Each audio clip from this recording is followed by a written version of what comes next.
All right, we are in the Gemara on Daf Chaf Chet Amud Aleph, but tonight I'm going to get us ready for Zman Matan Toratenu by taking us to a new level, hopefully not a new low, but a new level of depth. And that is, there was a Tosafot that we skipped that I want us to look at. And as we're looking at the Tosafot, we're going to not be, we'll sort of be lazy. But what happens when you learn Tosafot, you can't be lazy, which means you have to look up the Gemaras that Tosafot is quoting. The way Tosfot functions, the Bali Tosfot had a command of Shas, and they find how the Gemara that whatever blot they're up to or page they're up to has another Gemara that seems to contradict it. And then they reconcile the two Gemaras, sometimes with a third Gemara. Sometimes there are three or four Gemaras that are contradicting each other. But this particular Tosfot is on the bottom of Chaf Zayin Amabet, and I think it's one that we can all relate to in some way. You'll see now. You'll hear echoes of things that have happened or could happen in a community, in a shul, let's say. And that is the bottom toast on Chav Zayin Bet. So we're doing this as a subunit to go a little bit deeper. What we don't finish today, hopefully, we'll do on Shavuot, on Yom Tov. And I took the liberty so we don't have to be, we could be a little bit lazy. I did all the legwork printing out the Gemaras, the other Gemaras that I referenced in Tosfot, so we don't have to jump up and go open the Gemara. But otherwise, unless you have a commanding, a sense of all of Shas, how are you supposed to understand, quotes a Gemara and someone gives you three words, Ronnie has, but the rest of us, maybe Art, but the rest of us, Benny for sure, but everybody else is muddling through, you got to find it. So I'm handing this out. Don't be scared. It's 3 pages of 3 different Gemaras, but it's 2 sentences in each Gemara. But it's instructive to see it in the context. You'll understand why, because when Tosafot quotes Bali Tosafot for so many different reasons, they wrote in an extremely terse fashion. And as a result, if you don't know what they're talking about, you know what they're talking about.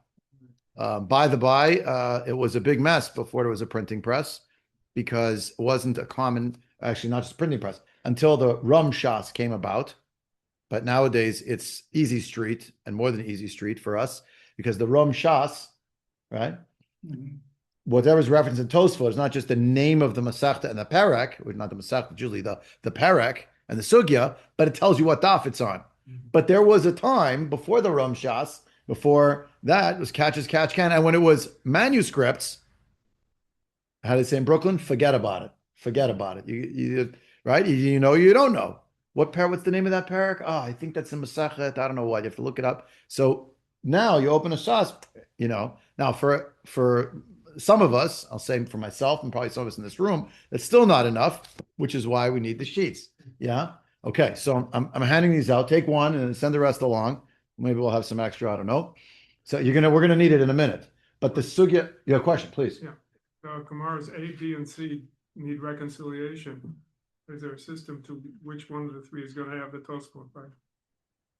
So I'm glad you asked that. In fact, one of the reasons why I gave you the Tzur Hadaf is because you're going to see the Sugya in Tosafot here. Is the Sugya in Tosafot in Erevin? Is the Sugya in Tosafot in Psachim? And in Sota. Yeah. And there'll be some overlap, and there will be some unique features of each one. Discretion or no. The Bali Tosfot wrote on each of them.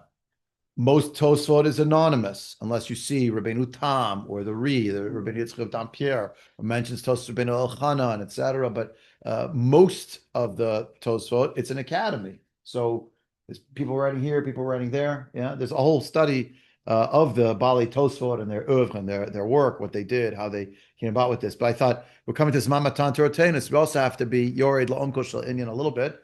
We'll see how far we can get. The case at hand is what we learned previously. So we're kind of doubling back, but instead of going on the surface, we're dropping anchor and we're going to go pretty deep. So hopefully the pressure will not be too great. Look at the last Tosfot on Chav Zayin Amud Bet. The Gemara had spoken about the idea that a person who walks by the back of a shul, the over me'achore Beit Knesset, and they heard the shofar, they heard the Megillah, there would be Yotze. Yeah, this was actually at the top of the page of Zayin Amud Bet. The Mishnah had said this. All right, you have the Mishnah saying, where are we here? 4 lines down. 1, 2, 3, 4 lines down. in the Mishnah, top of page Chav Zayin before we get to Tosafot. V'chein, mi shahaya over achorei beit hakneset, or shahaya beito samach lebeit hakneset, v'shama kol shofar, or kol megillah, im kivein libo yatsa, v'im loav, lo yatsa, alpha pisha zeh shama v'zeh shama, zeh kivein libo, v'zeh lo kivein libo. Two people, two adjoining houses to the shul. They have a window on the top of the shul, and it adjoins the apartment. One guy is Yotze and a Shofar to Megillah, the other one is not. What's the difference? Did you have Kavana? Latzeit. But the point is, you're outside, you're not in the room, not in the building, you're outside of the building. Maybe you're passing behind it. And that was obviously quoted in Mishnah, in Masechet Rosh. We learned this Mishnah already on the surface. We saw it, we learned it, yeah. Because we're talking about various ways in which the person who is the Baal Tokeya and the person who's doing the listening are in two separate domains. In a cave, out of a cave. In the cistern, out of the cistern, yeah? In the shul, out of the shul. And this is where Tosafot begin. On Chav Zayin Amud Bet, Tosafot Ramat B'Shama Kol Shofar or Kol Megillah Kivein Lebo Yatsa. So the Tosafot starts. Hada Amrina B'Perek Kol Gagot, as it teaches in Perek Kol Gagot. Again, printer adds in. It's Erevin Tzadi Bet Amud Bet. I'm sure the manuscripts had said the word Erevin, but it doesn't necessarily tell you Tzadi Bet Amud Bet because the pagination wasn't necessarily standardized, right?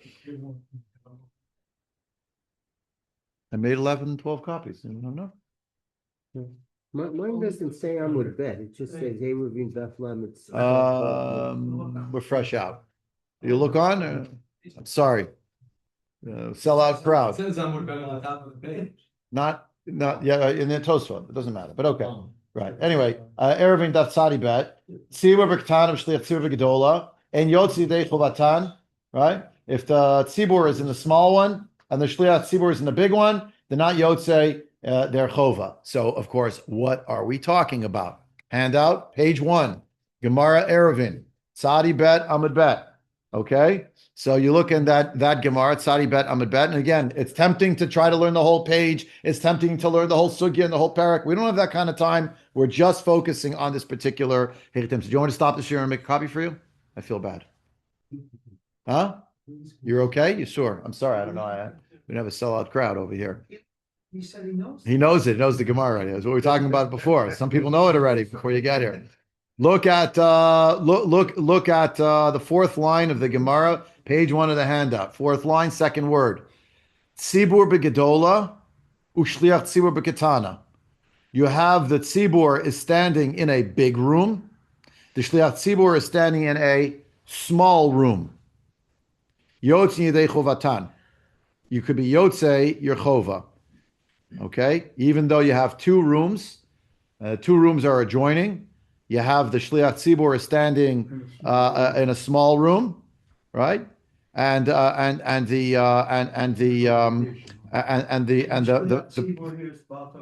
no. It's just talking about davening. That's the point. It's not talking about. It's talking about davening. Not talking about Baal Tukea. We could extrapolate, but that's not what we're talking about here. In fact, let's not extrapolate. We'll see shortly why that is. So the tzibur is in the big room, and the tzibur is in the small room. So Yotze Yedei Chova when the Shliach Tzibur is leading from the little room. Why? I don't know. That's what the Gemara says. Next, Tzibur B'Ktana, Shliach Tzibur B'Gedola, Ein Yotze Yedei Chovatan. If the Tzibur is standing in the little room and the Shliach Tzibur is in the big room, then they're not going to be Yotze. Because the little room is somehow going to be batal to the big room, but you can't, and you could make the minority person who's not part of the tzibur be drawn into the tzibur, even though he's standing outside of it. But you can't have the tzibur who is outside of the big room be drawn from a little room into a big room, symbolically, spiritually, etc., to mitzdarf, to have that shliach tzibur be mitzdarf with them. That's the halacha. Tisha begedola. Then the next halacha. Tisha begedola v'yachid b'ktana mitzdarfin. If 9 are in the big room and 1 is in the little room, they can be mitzdarif one with the other. They can come together to make a minyan. Tisha b'ktana ve'echad b'gedola ein mitzdarfin. If there are 9 in the little room and 1 in the big room, they're not going to be mitzdarf to make a minyan. It's 2 different cases that seem to be identical, but the difference is in the first one, it's the tzibur. We have a minyan, and then a shliach tzibur separate in another domain, another room, adjoining room, versus the second where you don't even have a minyan. And the point is that if you have the majority of the minyan standing in the big room, then the guy in the little room can be mitzdarif. But if it's the other way around, it would not be mitzdarif. That's the Gemara. This is not la halach l'maisa. Halach l'maisa, we're more makpid even than that. We just had this in Sully's house. Yes. Unfortunately, it's for the shiva, but we had this. Someone was standing in the kitchen, someone was in the living room. There's mezuzahs, there's different rooms. So we always tell people we need at least, you pardon the expression, the critical mass has to be in one room. You need a minyan in the room. So we try to bring them in. The truth is, at least what you're seeing here, if the 9 people were in a big room and the one person was in a small room, maybe you would say they're nigra, but you're going to calculate the size of the rooms, etc. And also, is it 9 and 1? What about 8 and 2? What about 5 and 5? We'll get there, but just why did it say it this way? Just to give an example, supermajority, is it just an example, majority versus minority? So pick the majority, already know you need a super majority, 9 plus 1. We'll draw one guy in, but I'm not going to draw 9. And the size of the rooms apparently makes a difference. So the Tosafot, now back on our page, starts the wheels turning by saying, wait a second, you're walking outside of a shul, and you hear the shofar or the Megillah. If you had kavana, you're yotze.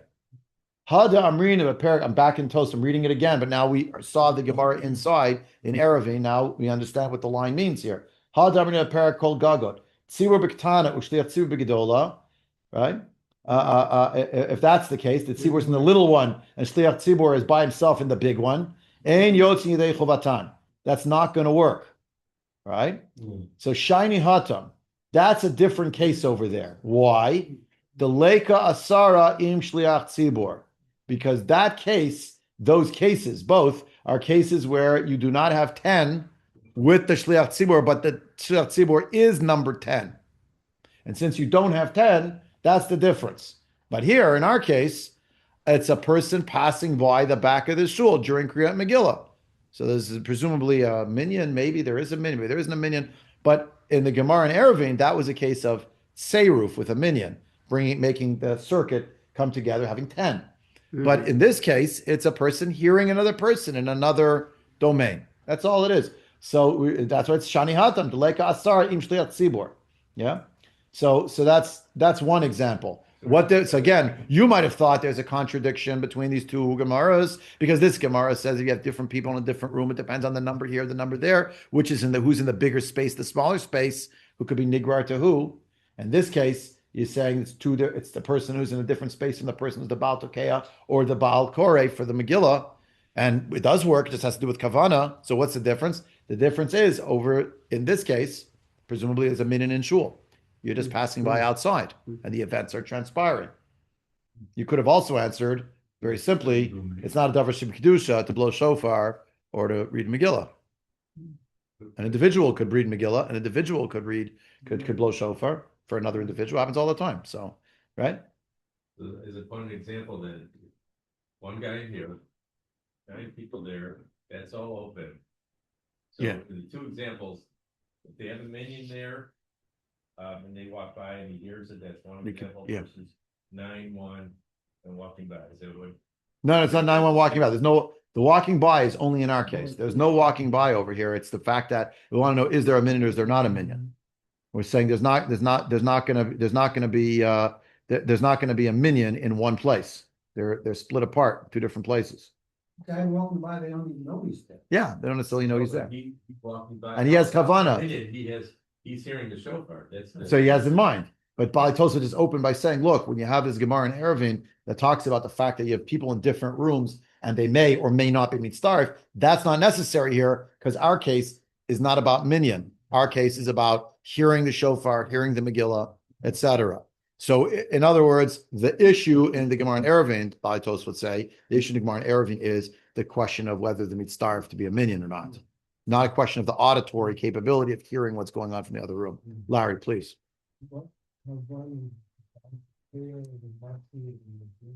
To be motzi anyone who's listening. That's it.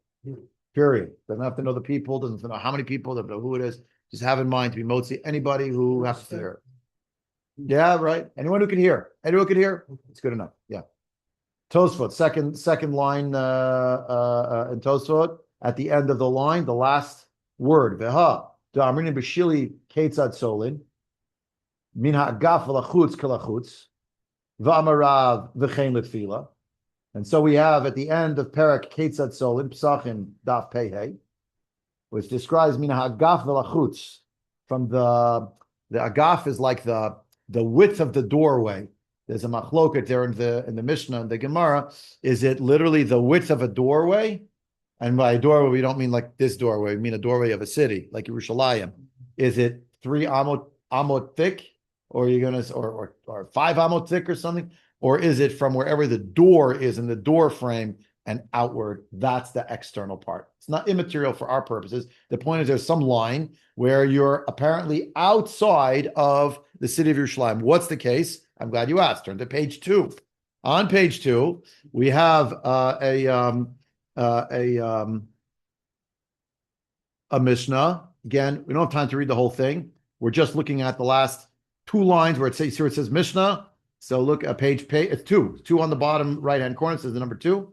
You're looking right. You're looking on page 2 at 1, 2, 3, 4 lines into the Mishnah. It says Matni. 4 lines in. There's a period after the word Shirat Ha'etzav, and then we get to our part. Min ha'agaf lifnim kilifnim.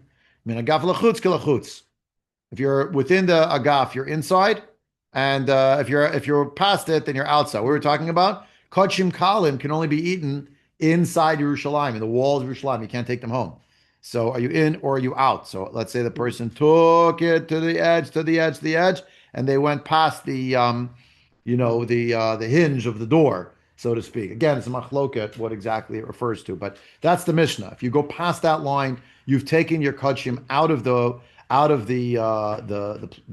city, out of Yerushalayim, and the korban cannot be consumed. What the word agaf means, it's just some demarcation. The point is the demarcation. Yeah, the Rishonim debate back and forth. What exactly is the agaf? Is the entire width of the door gate area, or is it there's a door, so there's a hinge, so past the hinge is outside before the hinge is inside? It's kind of immaterial. Look at the Gemara. Amar Rav Yehuda Amar Rav v'chein l'tfila. And this is also true with regard to tefillah. Doesn't tell us what he means, just is also true with regard to tefillah.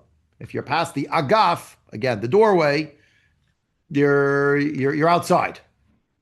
L'may nafka, doesn't say, but just gives you those 2 words, v'chein l'tfila. Upligid Rabbi Yeshua ben Levi. Damar Rabbi Yeshua ben Levi. Afilu mechitza shel barzel ein amafseket b'Yisrael avim shebashamayim. Even a wall of iron curtain, could not interrupt between the Jewish people and their Father in heaven. So what does he mean? Right? Sounds like even if there was a door and the door was closed, you could have someone inside, someone outside. If they can hear each other, good enough. How does that work with the Gemara in Eruvin about Seruf? We just finished saying Shliach Tzibur inside a little room can be nigrar into the big room. Shliach Tzibur in a big room, not going to work with the 9 who are in the little room. So what's happening over here? And then our Mishnah is about a person outside hearing a sound and nobody raises hackles one way or the other.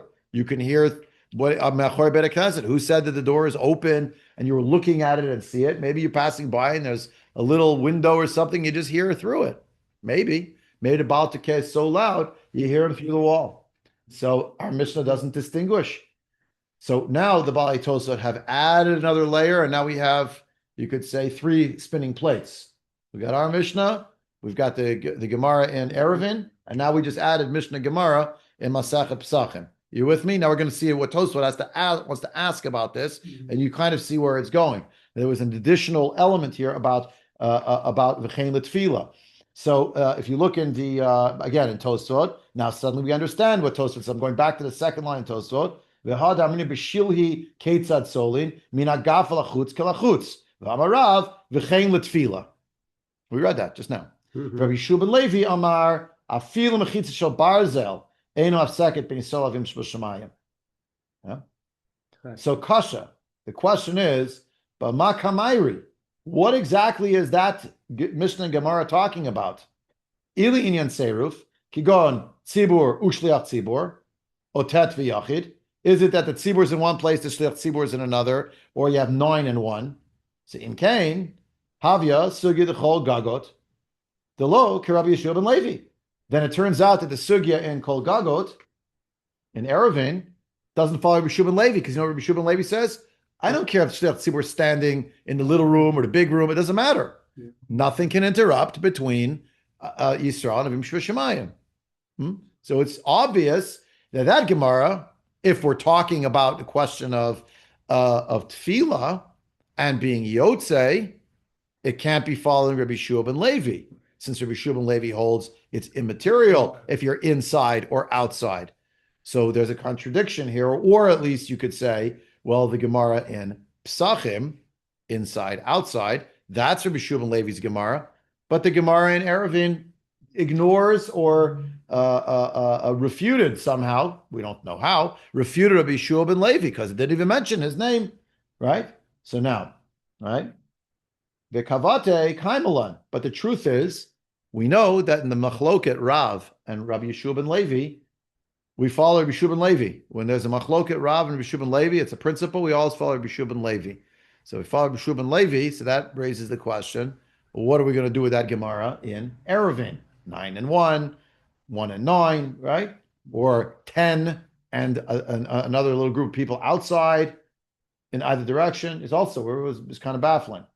So, yeah. But just quickly, so is the actual davening is taking place in one of those rooms, correct? They're having a Yeah. tefillah in there. We're standing in one of the Yeah, places, one of the but he's spaces. disconnected from the other people. Right. Yeah. So when they A do, separate domain. so when they do, you know, let's say Birkas Kohanim or whatever it is, they do they would. We'll get to Birkas Kohanim. Okay. Yeah. It's coming up. Uncanny ability to know what's coming up. Incredible. We're coming up. We're coming to it. We didn't get to it. Gemara Sota. We're going to get there. We're not up to it yet. Okay. It's the next, but oh, sorry. You wanted to ask, George? Even Rabbi Shua ben Levi's got to make a distinction. At a certain point, there's got to be a point of demarcation where, at that point, you can't be. If you can hear, so then you can be connected. As long as you can. That's what he sounds like he's saying. Yeah. And we'll see. Maybe it's even further than that, even more than that. But the statement was an iron curtain, an iron wall couldn't separate between the Jewish people and Avim Shemashim. His point is, who cares who's here, who's there? There's a mechitza between them. There's a door between them. There's a wall between. Doesn't matter. The Jews get together because we're trying to daven to Hashem together. So I would say, so when I'm the example I'm giving, I'm thinking about this whole show. I'm standing there in guard duty. The door is closed. I hear them. so it's a question: Are you being starved? Yeah, Right. You can hear them. I hear it. You hear it, right? Clearly, you can hear Right. it. even So there's though it's nafkamin is closed. la halacha there. Of course, you have a Yeah. professional role over there. You would can't. say I should be saying Kedusha. Maybe. Yeah. You know. That's another issue. So we're not up to that, but you know, it's a question, right? So then say again. About why you wouldn't be mitzaref is in one domain and the 9 people in the other. We care about the size of the room. So the point is that what does it mean when you have a minyan?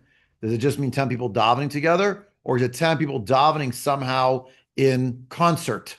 Now, is it in concert, meaning exactly at the same time, or does it mean in the same place? This was, by the way, a very practical shaila during COVID, where people were going out on the balconies or in the backyards, and you had 3 people here and 2 people there, and they're all in the backyards with the fences. So Rabbi Shimon Levi would say, who cares? But Rav would say, wait a second. After you're outside. So you're not part of it. We need to have a critical mass of a minyan in one place in order to, so to speak, complete the circuit. Otherwise, we don't get off the ground. It's individuals. Big houses in big rooms. And Yeah. It's okay. So yeah. Sorry. When you zoom out, you see that this Gemara is talking about the way in which the spaces, small and large, the small spaces typically are buttled to the big spaces, but not vice versa. And therefore, whatever's in the small space, it's as if it's in the big space. The space itself and anything in it is buttled to the big space. That's the topic in Eruvin. That's its subject, because Eruvin's all about spaces. I mean, Eruvin, Chatzerut at least, right? Maybe Tchumin also, but this is, let's say this is in this context, we're talking about the connection between these two, yeah, the two areas. So, did I answer your question? You understand the difference? When you're focusing on the spaces, so we want to know, you have to be in the same space in order to daven. You need a certain number of people to be together to call it a minyan. The Gemara in Eruvin seems like it's saying, yeah, you do. The Gemara in Psachim is Machloket Rav and Rabbi Shub and Levi. Our Gemara is not exactly that story because it didn't tell us how many people are in the shul, and maybe we don't even need people in the shul. We need one person who's doing something that I need to hear. But if I can hear it, even if I'm not in the same room as them, good enough.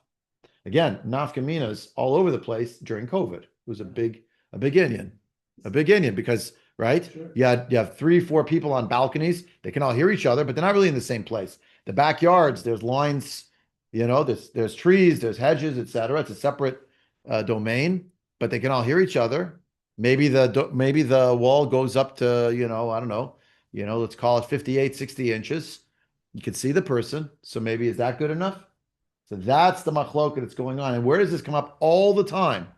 All the time. It's happening, in fact, right now in several spaces in this very shul. The Ezrat Nashim.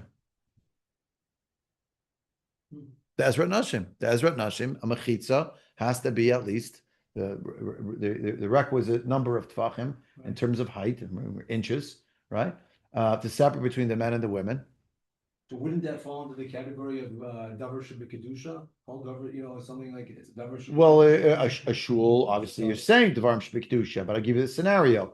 You have a minyan. You have it's the 6:15 minyan. There's no women there saying kaddish or something. So there's only 10 men, and 3 of them decide we like to spread out. We're going to go in the ladies section. We've had that. Which, Yeah. yeah. So do you have a minyan? Now, by the laws of the state of Illinois and the zoning of, whatever, of course, everyone's in the same room. But from a halachic vantage point, is there a tseiruf here creating a minyan or not? Rabbi Shub and Levi would say, machitza shel barza wouldn't be mafsik. Rav would say, wait a minute. You're in 2 different realms. Now, halachically speaking, we're not talking about, right? From a halachic vantage point, a mechitza, that's what the word mechitza means. It's a wall. That's what it means, halachically. Now, it's going to be transparent. What? It's true, because that's true. That's true. It's a partition. But the partition creates the reality of another room. By the way, if you had a doorway in it, min hastam, there'd be a shiloh about a mezuzah. Min hastam. It'd have to be, the door itself has to be 10 tefachim high, has to have a lintel, has to have a door, right? And shtei mezuzot. If you have a mechitza and doesn't go all the way to the wall, so it's ruba omed ala parut, so it's like it's closed. But because it doesn't have a lintel, there's no discussion about mechitza, about a mezuzah or something. But your point is well taken.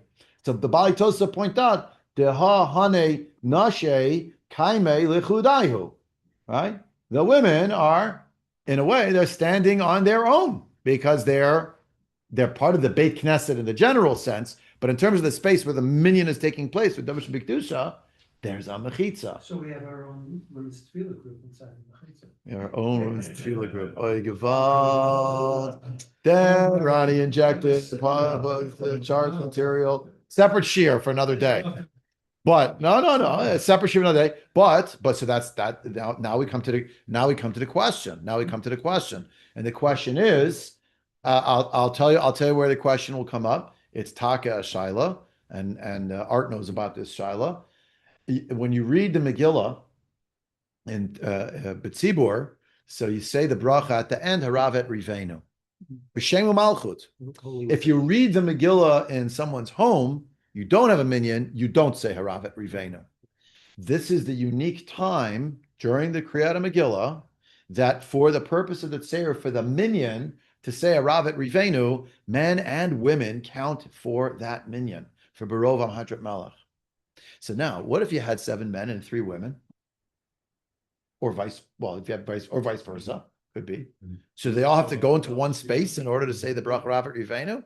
It's Taka Shaila, because there isn't a Tzeiruf. So there's a question there. Well, maybe that minyan is not a minyan in the same sense of Davar Shebekdusha. Maybe the threshold is lessened. It's not on the same level that you require in order to recite Dvarim Shebekdusha per se.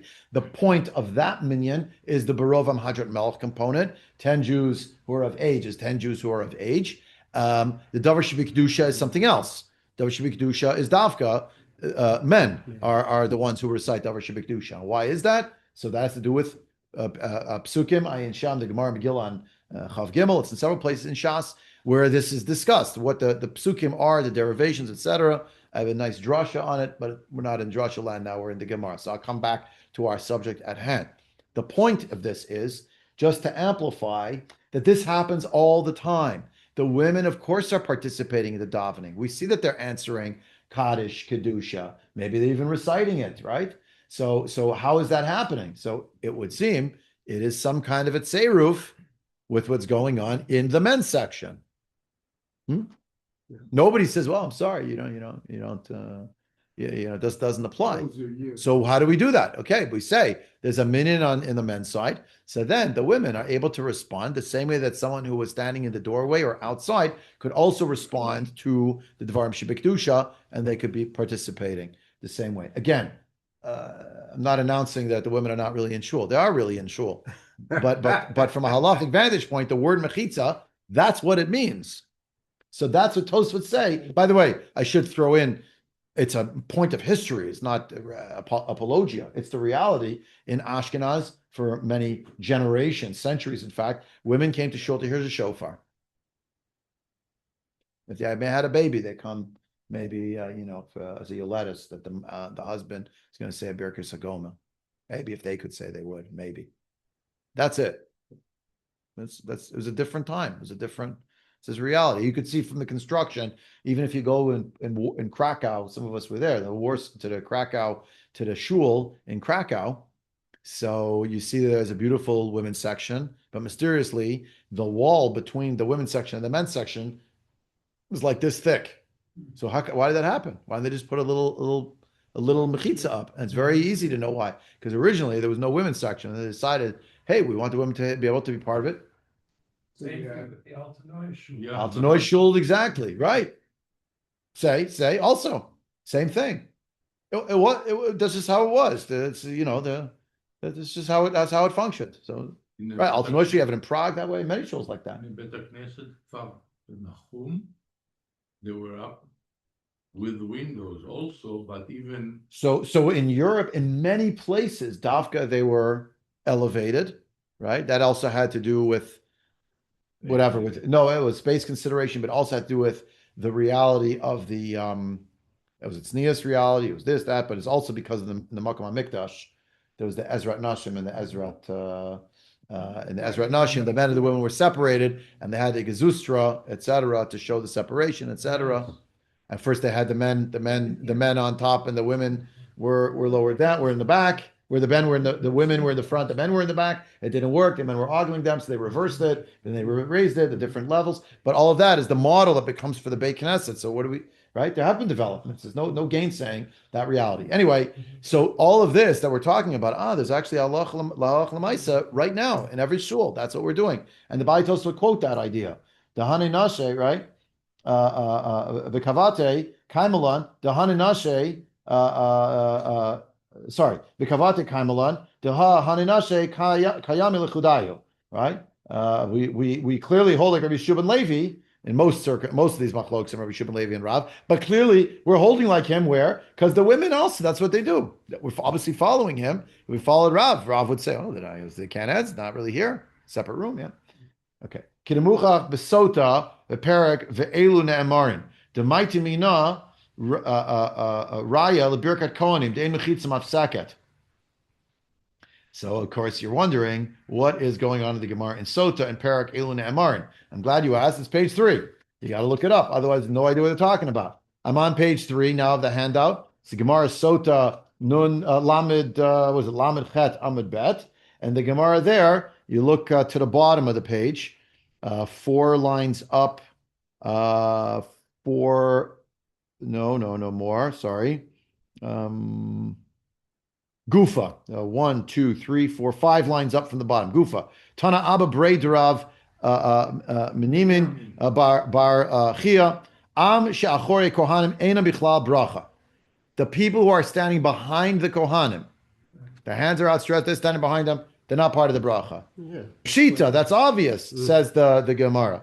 Arichi ba'ape gutse lo mafseke. If the tall Kohanim are standing in the front row and the short ones are standing behind them, that's not going to be mafsik, the short one's bracha, reaching the people past the large Kohanim. Teva lo mifsika. What's a teva? It's where they keep the Sefer Torah. But the Sefer Torah in our shuls is flush up against the wall. Back in the day, it was sometimes offset by a little bit for various reasons. It was offset a little bit. So the Kohanim would stand sometimes in a row behind it, some of them blocked by the teva. It's not a hefsek. Mechitza mai. What about if there's a mechitza? Somehow the Kohanim, there's a mechitza separating the Kohanim from those they're trying to give a bracha to. Tashma, the Amr B'Shua ben Levi, afil mechitza shel barzel, einu afseket b'Yisrael avim shbashamayim. Yeah, sound familiar? It's the same Rabbi Shua ben Levi. Yeah. And here's talking mechitza. Who's receiving a bracha from Kohanim but is standing on the other side of a mechitza? The women. The women. Now, it's not clear that the Gemara meant Dafka women are in shul with a mechitza. That's a little bit probably anachronistic. The point is, if there was a mechitza, the Kohanim have their hands outstretched, and there's a mechitza between them and the people they're giving the bracha to, as long as they are giving the bracha forward, it's not going to work backward, but it'll work forward, so it'll apply for the people ahead, as Rabbi Shua ben Levi teaches, not as a rhetorical flourish, a beautiful drasha the rabbi says Shabbos morning before Musaf, but as a matter of, which is very nice, I'm not negating it, it's my line of work, but as a matter of halacha. It's just not going to be. So don't worry, it's okay. You need the mechitza for some reason, you need the mechitza. But that's not going to impede the ability of Klal Yisrael to get together. Yeah? You with me? Yes. Yeah. The Gemara will go on to debate what if they're exactly at the sides. Yeah, sorry. What? What do you do in a square shul in the round? I don't know. I have no idea. I was just with Rabbi Robinson last week. I should have asked them. But the Kohanim are facing everybody, so they're just giving the bracha. Who are they missing? Oh, the people who are behind. Yeah, I don't know what they do. Taka. That they have to move. Just like the women move now, they move to the back. Have you ever been to Lincoln Square, though? No, I was in Lincoln Square. It's a theater in the round. Yeah. Which you either adore and love, or you just can't stand. Depending who you are, I won't tell you my vote. Regardless how it is, the Kohanim have to be facing in some direction. All right, there's a dozen or 14 rows of men behind you in a semicircle. They're all going to come down. They know where to be. Maybe the Kohanim go stand on the top in the rafters. I have no idea what they do. That's a great shiloh. I'll have my brother ask Rabbi. Ask. Oh, let her ask. Maybe they stand by the Aron Kodesh. They're sort of facing everybody. I don't know. Maybe they stand in a semicircle so they're all facing somebody. Because otherwise, you're right. How do you actually? I don't know. That's a good question. I'm guessing. Stand by the Aron Kodesh, but there's still a group of people that are going to have to move. We have it in our shul, by the way. Sometimes they don't know to move. You have to. Yeah, can't be Achore Beit Knesset. It's not theater around anymore. They changed the. Oh, I haven't been there in a long time. So the question is. Mamash, 20-something years I haven't been there. It used to be They have a brand. It was a circle. It was a theater in the round. The men and the women. In our Torah West, that the first few rows, both men and women moved back to. Back to our regular scheduled programming, a little blip in the recording. Anyway, you got the memo. The point is, Rabbi Shua ben Levi is invoked for Birkat Kohanim as a matter of halacha. He said the same thing in Psachim on Pei Hey. It's a matter of halacha. And then you come to the Gemara in Eruvin and you say, well, what does he do? He's not there. Rav's not mentioned. Rabbi Shua ben Levi's not mentioned. How do they fit into that machloket? And how does all of that relate or not relate? What is the distinction between all of that and the fact that our Mishnah very, very simply said, if you have kavanah latzeit, you have kavanah latzeit. That's all you need. Nothing fancy. Where's Rabbi Shua ben Levi? Where's Rav? How come none of them are quoted here? What is the distinction? Right? So, and of course, we can see already a little bit, it's going to turn on issues of Dvarim Shabbat Kedusha. Let's look at inside. But by seeing these Gemaras, it opens, I hope it opened for you. Oh, okay, this is what Tosafot's doing. They're reconciling this piece and this piece and this piece. And this is a particularly good example because it's not just two things in conflict, our Gemara and another Gemara. It's how does this Gemara, which is mum on the subject of Rav and Rabbi Shua ben Levi. Why is it mum? There's three other Gemaras, two of which actually show this machloket in some way, the open machloket, v'chein l'tfila, a Gemara Psachim Pei Hey, not an open machloket because you don't have a memra from Rav in Sota, just from Shub and Levi, but it's marshaled as so to speak, a knockdown proof that even if there's a mechitza in front of the Kohanim, they're standing facing a wall, but they know that people are on the other side and they have presumably Kavana Latzeit. Don't tell me, well, it's not going to work because there's a wall. Mechitza is not going to be mafsik. Okay, everything flows. So let's go back to Tosafot. Again, Tosafot, look at 3 lines up from the bottom in Tosafot. Kidemuchach, Besota, Perak, Elun Amar. Now we know what it's talking about. We just did it. The mighty mina, right? Raya, the Birkat Kohanim. Dein mechitza mafsaket. We used Birkat Kohanim as the Raya. That ein mechitza mafsaket. It was quoted there. So v'il inyan latzeit Iri, in Cain, kasha manitin larav. If this was an issue of being Yotzei or not being Yotzei, then doesn't this Mishnah that we see in front of us, our Mishnah, destroy Rav's argument completely? Since now there's even a Mishnah, you get a machlok at Rav and Rabbi Shub and Levi, right? But never does the Gemara quote our Mishnah to knock down Rav. So are Rav and Rabbi Shub and Levi actually having a machloket about whether you're Yotzei? If so, how come nobody said, excuse me, Mishnah, Mefurashet, Rosh Hashanah, Chav Zayin, Amud Bet, toward the end of the Mishnah, it says you can hear from through the wall. So, V'yesh lomar, the Iri le'inyan la'anot im hatzibur kedusha v'yeheshmei rabba. And we must say that what it has to do with whether you can answer with the tzibur kedusha and yeheshmei rabba. Mishum da'amrinan kol davar shebikdusha le'yeh pachot me'asara. Aval b'tkiya Megillah modu. Rav would admit the reason why you don't hear the machloket, says Tosafot, is because Rav admits that in our Mishnah there's no davar shebikdusha going on. There's no actual back and forth communication between a shliach tzibur and someone who is oneh. It's just the idea that you just have to hear a one-way transmission. Can you hear it or not? If you can hear it, matuv manayim, the mitzvah of shmiya. But when we talk about dvarim shebi kedusha, we note that it's not just the recitation, but the response that makes it a davar shebi kedusha. Right?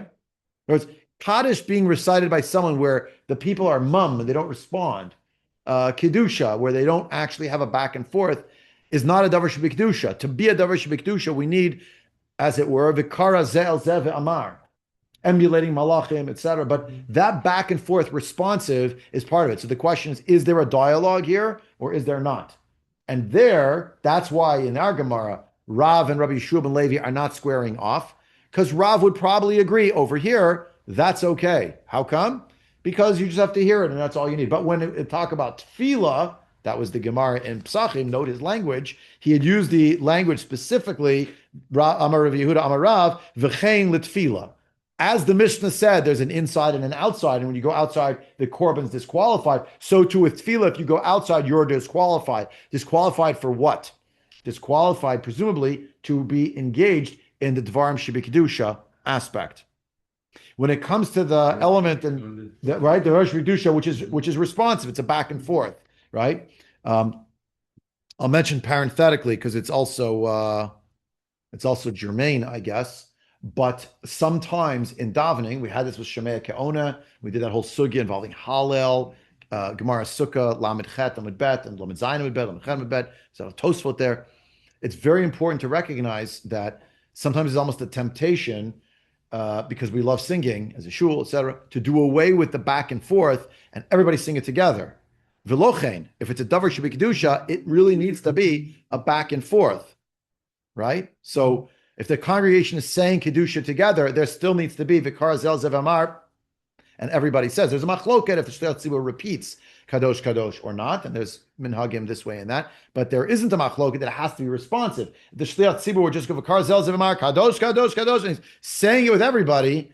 Now we're getting into trouble because there wasn't a back and forth. That's davar shebi kedusha, and it's along those lines that certain tefillot, case in point, anim zamirot, standing up, Aron Kodesh open, responsive, there's a tzad to say that maybe it also somehow ranks as a partial davar shebi kedusha. Rav Soloveitchik wanted to argue this, and then of course he left the question, then how come a child is under the age of bar mitzvah is doing it, right? So I think he quoted the name of I think it was the Lavush, don't hold me to it, but I believe it was the Lavush, who said that it's on such a high level. We want a child who's free of sin because we're talking about a Kadosh Baruch Hu, all sorts of imagery. And if you don't know if you know what you're saying, but you're laden with sin, that's a very bad idea. So we want a child, if we can get a boy who's not yet bar mitzvah, l'shem chinuch, he's learning. So they'll sing it, very nice. And as they're doing it, it's meant to be responsive as opposed to everybody just singing it together. Now, has it happened many times in a shul that everybody's singing it together? Yes. Did I ever stop davening? No. Would I? No. I'm not saying to do that. Because it's questionable if it's actually davar shebikdusha. I mean, it's propped up as davar shebikdusha, but the Aron Kodesh is open but we talk about kedusha or kaddish. Absolutely has to be responsive. Hallel is not a davar shebikdusha per se, but it does need to be responsive. In other words, you could say Hallel on your own in your house, but there's a particular kiyum of Hallel b'tzibur ayin sham. That's the whole sugya in Masechet Sukkah in the late Lameds, Lamed Zayin, Lamed Chet. We did together. You just had. Very recently, just a few years ago. If you weren't at. I try. It was a different time, When, but, since I'm here, the last 18 years? Sunday. Oh, Sunday. Okay. Oh, the early May. Somebody was doing the Hollow beautifully. Yeah. And he got the Hallelujah, and people were singing along, and when he got the Hodu, the first Hodu, a bunch of people were singing it with him. Interesting. Now they could ay. That's okay. And niggin is fine. No, so that's already now if you have a niggin where the Hodul Hashem Kitov Kilam Chazdo each time is going to be responded with singing, that's okay, but it has to be a responsive element. If the Shtei Tzibur saying the whole thing without waiting for a response, it's a little bit of a problem. So it's not supposed to happen. So the point is where we left over here at the end of this Tosafot, which if you think we're finished with it, I have a news for you. We're not, because it turns out, as was pointed out, there's a Tosafot on the blot about this sugya in Erevin. There's one in Psachim, and there's one in Sota. But we have to come back on the second day of Shavuos to see that. And we didn't open the Ramban, which hopefully we will see also. I don't know if we'll have time, but I also have copies of the Ramban coming. But I don't want to overwhelm you, so I did 3 pages instead of 5. But we'll get back to them. There's a Pnei Yeshua on it, but okay. I'd come tonight. I think you'll look at the schedule. It's going to come out. I mean, that's a lot.